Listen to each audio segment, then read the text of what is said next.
Field support for PEs, meaning how does a project engineer in construction support the field? I love this topic because there's a very key way to do this that ties into all of the other systems that we talk about that I think you'll love.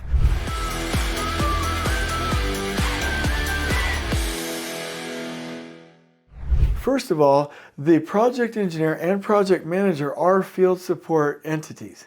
And they're not less important, they're not more important, they're just the ones that get the resources, the information, the materials, the permissions to the job site team in collaboration. And that's a crucial role, like it really is. There shouldn't be any disconnect between field and office, and we should be very, very tight. But that only happens if the cycle goes like this. Every week the team, meaning the PM, superintendent, PE, FE, and any other project delivery staff meet and have coverage for the week.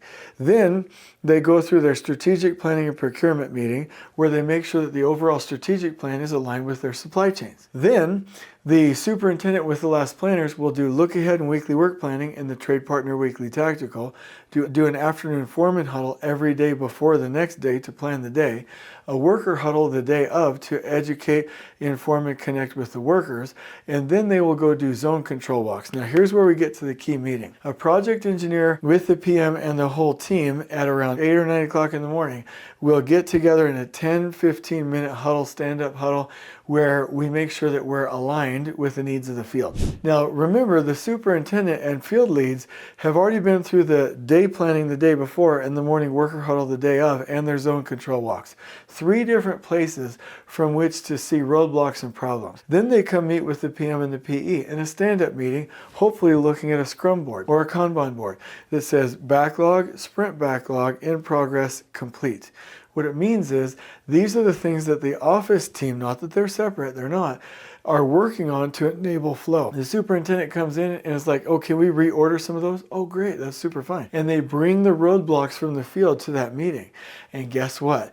The office engineers, project engineers, and project managers align their work schedule in their sprint backlog column and in their in progress column to support the field with what is needed the most at the right time, which means they're always supporting the field. So that's how you keep from having a disconnect between field and office, is to make sure you're constantly aligned in that daily team meeting where you're making sure that the office is supporting the field and vice versa. A couple of the key things here. A project engineer is here to enable trades. So not only do you have that daily rhythm, but the project engineer is constantly supporting the field by making sure the trade partner preparation process is queuing up trades with full kit on time per the production plan. The other thing that happens is we cannot have supers and field engineers out in the field all day long fielding, like let's say RFI requests or detail conflict problems.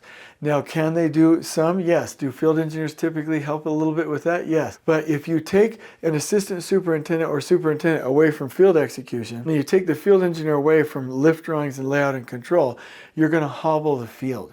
So a lot of times what I'll do is if I go to a struggling project, I'll see that the superintendents are spending too much time answering plan spec questions. And literally I'm like, hey, please trade partners go to the project engineer. Please, field supers and field engineers, stay enabling the teams out here in the field. Let's get everybody supporting each other in their right roles. Like stand where you are and lift where you stand. So the project engineer will field most of those drawing spec type questions, a lot of those coordination type questions. And so that's how a project engineer will support the field. And let me just go through a couple of items here that in closing that I think will be very helpful. Number one, supporting the field means that every trade has full kit and they don't start until they're ready to finish. Information, materials, permissions. Number two, the office team, especially the project engineer, is always identifying, discussing, and solving with the trade partners roadblocks that would impact the trade's work, always. Number three, a project engineer will always make sure information and materials are where they are needed for the trade when they are needed. 4, project engineers will be present on site in the office when possible. 5, project engineers will have a great relationship with foremen so that they are a trusted source for information and coordination. 6, PEs have a quick problem-solving mindset and are problem solvers. 7, PEs learn from the craft and love and respect them and know that that is their main job to enable them. And 8, PEs do not measure their success by paperwork and administration, They measure their success by field productivity and flow. I'm going to put this into a little blog post for you, but this is like really cool stuff. Also, if you want to know what the roles of supers and FEs are, check out our book, Elevating Construction Field Engineers, and our book, Elevating Construction Superintendents. I hope you've enjoyed this video. On we go.